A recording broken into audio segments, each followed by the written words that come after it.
Good afternoon બાળકો. આજે આપણે યુનિટ 3 એક્ટિવિટી 3માં બી જોઈશું. ચોપડીમાં પુસ્તકમાં આપેલું છે એ પ્રમાણે બી પ્રશ્ન, આની અંદર સિદ્ધાર્થ, ઈવા, નીતિન તેને લગતા વાક્યો ભેગા આપેલા છે. આપણે વર્ગીકરણ કરીએ તે રીતના તેને છૂટા પાડવાના છે. તો અહીં જુઓ, I will never insult the student. હવે આ વાક્ય કોને લગતું છે? તો સ્ટુડન્ટ એટલે કે કોણ હશે? ટીચર. બરાબર. તો ટીચર કોણ બનવાનું છે? સિદ્ધાર્થ. તો અહીંયા એસ લખી નાખો. I will learn sky gazing. હું સ્કાય ગેઝિંગ ભણવા માંગુ છું. તો એ કોણ બોલશે? તો ઈવા. તો અહીંયા ઈ લખી નાખો. હવે છે I will keep a shed of cows. હું ગાયો માટે કોડ બનાવીશ, નહીં તો વાડો બનાવીશ. તો કોણ બોલશે યારે?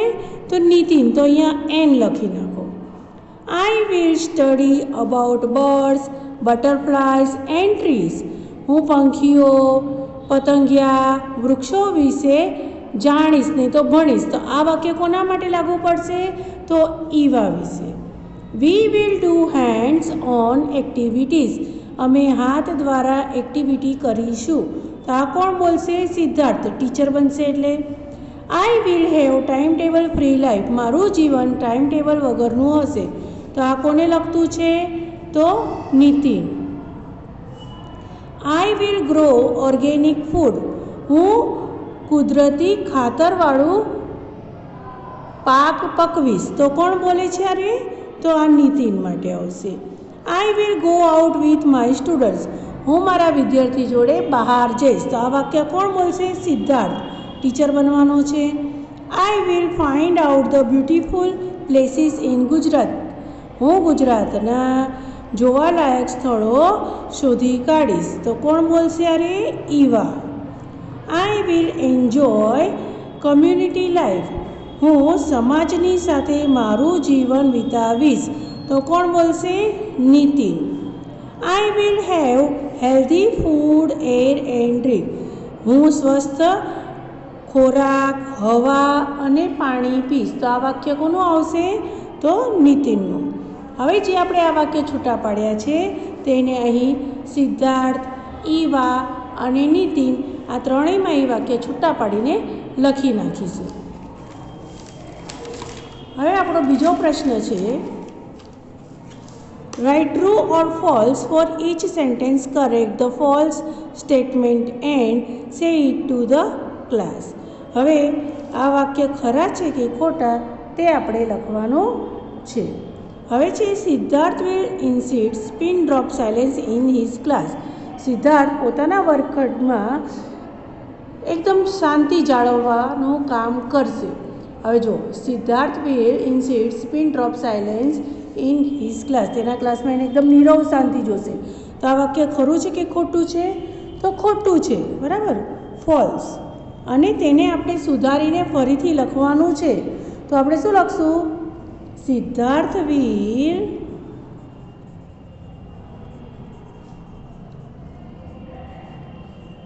Not insists pin drop silence in the class. બરાબર.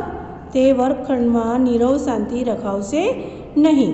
હવે છે Eva will learn sky gazing. Eva sky gazing ભણવા માંગે છે. તો શું આવશે? ટ્રુ. હવે છે Nitin will use only chemical fertiliser. હવે એ કંઈક રાસાયણિક ખાતરનો ઉપયોગ કરવાનો છે? તો નહીં. બરાબર. એટલે વાક્ય કેવું છે? ફોલ્સ. અને તેને સુધારીને આપણે ફરીથી લખશું કે નીતિન વિલ યુઝ ઓનલી, કયું ખાતર યુઝ કરવાનું છે? તો ઓર્ગેનિક ફર્ટિલાઇઝર્સ. તે કુદરતી ખાતરનો ઉપયોગ કરશે. હવે છે Siddharth will become a friend to his students.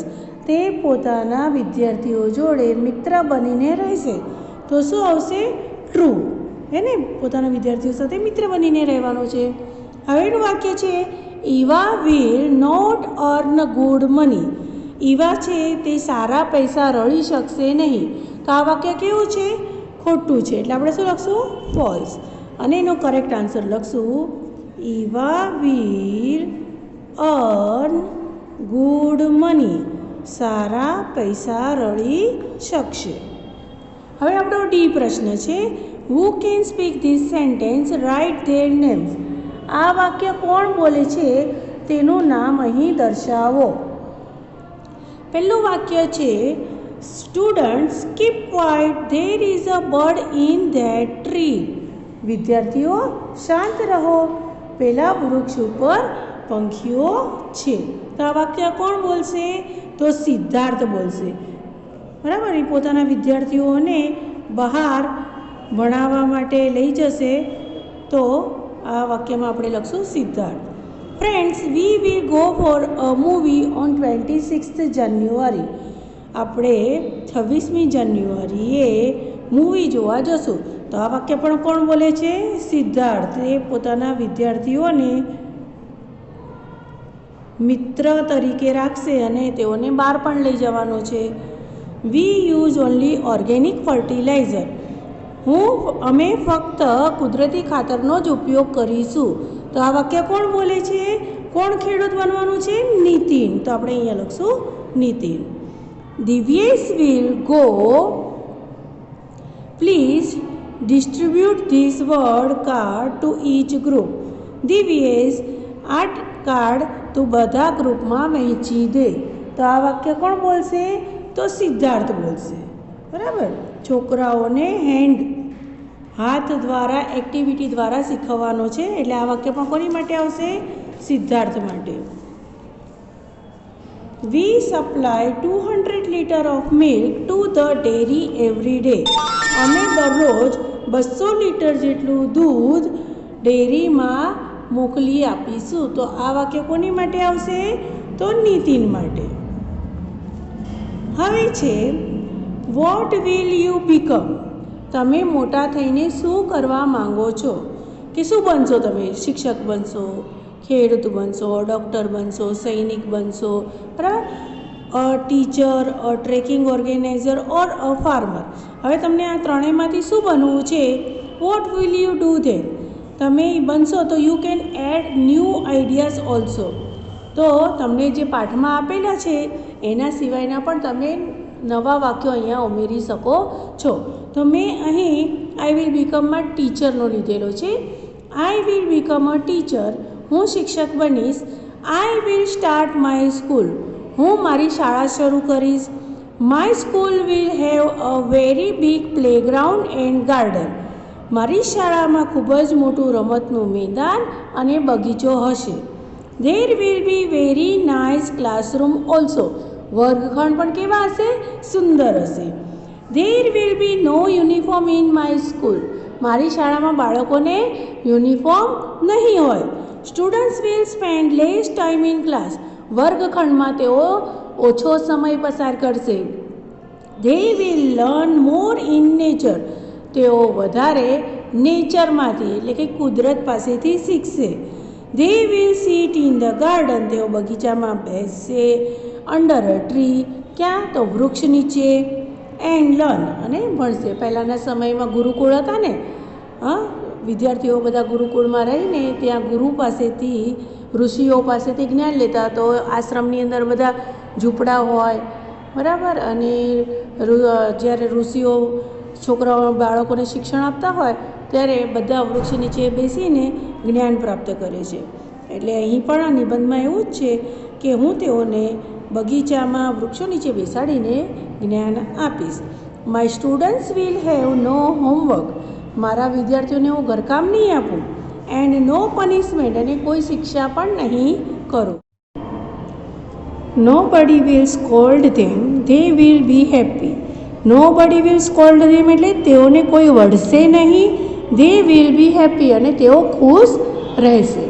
હવે જુઓ એફ. એમાં છે work in group, discuss what will you not do. You can write it in Gujarati.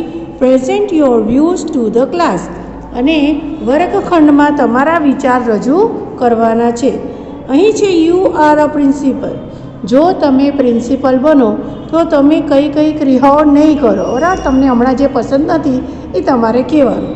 હમણાં તો તમે હાજર નથી એટલે તમારા વિચાર તમે ઘરમાં કીધા રાખો. બરાબર, હું અહીં કહી નાખું છું. I will not have uniform for students. હું વિદ્યાર્થીઓને યુનિફોર્મ રાખીશ નહીં, ગણવેશ રાખીશ નહીં.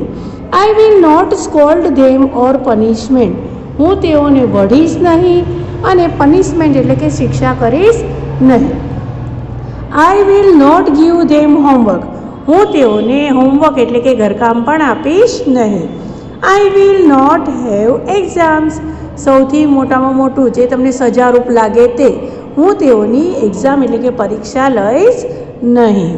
ચલો, હવે છે you want to stay fit and healthy. તમારે ફિટ અને હેલ્ધી રહેવું છે. બરાબર, તંદુરસ્ત રહેવું છે, સ્વસ્થ રહેવું છે. તો તમે શું નહીં કરો? તો I will not be lazy. હું આળસુ નહીં બનું, સવારના વહેલા ઉઠી જવાનું. બરાબર. I will not get up late. હું મોડા ઉઠીશ નહીં. I will not eat junk fast food. હું બહારનું ખોરાક ખાઈશ નહીં. વડાપાઉં છે, બરાબર, પછી પાણીપુરી છે, દહીંપુરી છે, દાબેલી છે, આ બધું બહારનું જંક ફૂડ કહેવાય, હે ને, પીઝા ને બધું. તો હું બહારનું ખાઈશ નહીં. I will not drink cold drinks. Cold drinks પણ પીશ નહીં. કોલ્ડ ડ્રિંક એટલે શું? તમે ઠંડા પીણા પીવો છો ને તે. હવે જુઓ, you have annual examination next week. હવે તમારી એન્યુઅલ એક્ઝામિનેશન છે એટલે કે પરીક્ષા છે. તો તમે શું નહીં કરો? તો I will not sleep late. રાતના મોડા સુધી મોડા ઊંઘીશ નહીં. I will not be lazy. અને આળસ નહીં કરું. I will not waste my time. હું મારો સમયનો બગાડ કરીશ નહીં. ક્યારે? જ્યારે તમારી પરીક્ષા હશે ત્યારે. સમયનો બગાડ નહીં કરવાનો, આળસુ નહીં બનવાનું અને વહેલા ઉઠવાનું. હવે છે talk with this persons, fill their details in the table. હવે આ વ્યક્તિઓ અહીંયા આગળ છે, એ વ્યક્તિઓના નામ લખવાના છે અને તેઓની ડિટેલ્સ બધી લખવાની છે. તો હું અહીં આપું છું યોર ફેવરેટ ટીચર. તો તમારા ફેવરેટ ટીચરનું અહીંયા નામ લખવાનું છે. હમણાં હું અહીંયા મારું નામ લખું છું. તમને જે ટીચર ગમતા હોય તેનું નામ લખી શકો છો. હવે તેમનું એજ્યુકેશન, તો હું મારું એજ્યુકેશન અહીંયા લખું છું. અને સબ્જેક્ટ ઓફ ઇન્ટરેસ્ટ, બરાબર, હમણાં હું તમને કયો સબ્જેક્ટ ભણાવું છું? તો ઇંગ્લિશ. હવે છે એન ઓટો ડ્રાઈવર. હવે તમારા રિક્ષાવાળા કાકા હોય ને, ઘણા લોકો રિક્ષામાં આવે છે તો રિક્ષાવાળા કાકા હોય, તો એ રિક્ષાવાળા કાકાનું નામ લખવાનું છે. તો અહીંયા હું લખું છું રાકેશભાઈ. અને તેઓનું ભણવાનું એસએસસી સુધી આપું છું. અને હવે તેઓને શું ગમે છે, શેમાં રસ છે તેમને, બરાબર. તો તમે અહીંયા એમનો રસ લખી શકો છો. રાકેશભાઈનો મ્યુઝિક વાગતું હોય રિક્ષામાં, બરાબર, તો અહીંયા લખો મ્યુઝિક. હવે છે a doctor at the nearest PHC. તમારી આસપાસના કોઈ ડૉક્ટર હોય, ડૉક્ટરનું નામ લખવાનું છે.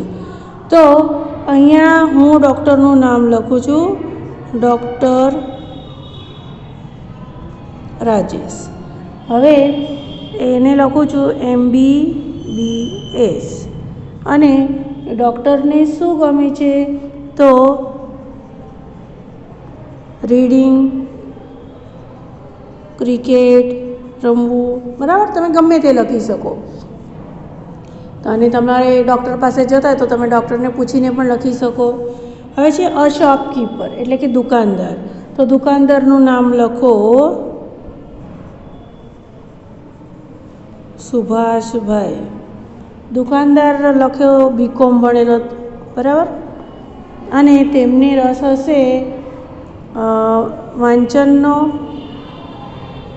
પછી રમતગમતમાં તમારે લખવું હોય તો ફૂટબોલ લખો. હવે આપણે તલાટીનું નામ લખવાનું છે. એ તમારે તમારા એરિયાના તલાટીનું નામ જાણીને એના વિશે અહીંયા લખવાનું છે. હું એમનું ભણવાનું અને રમતગમત. તો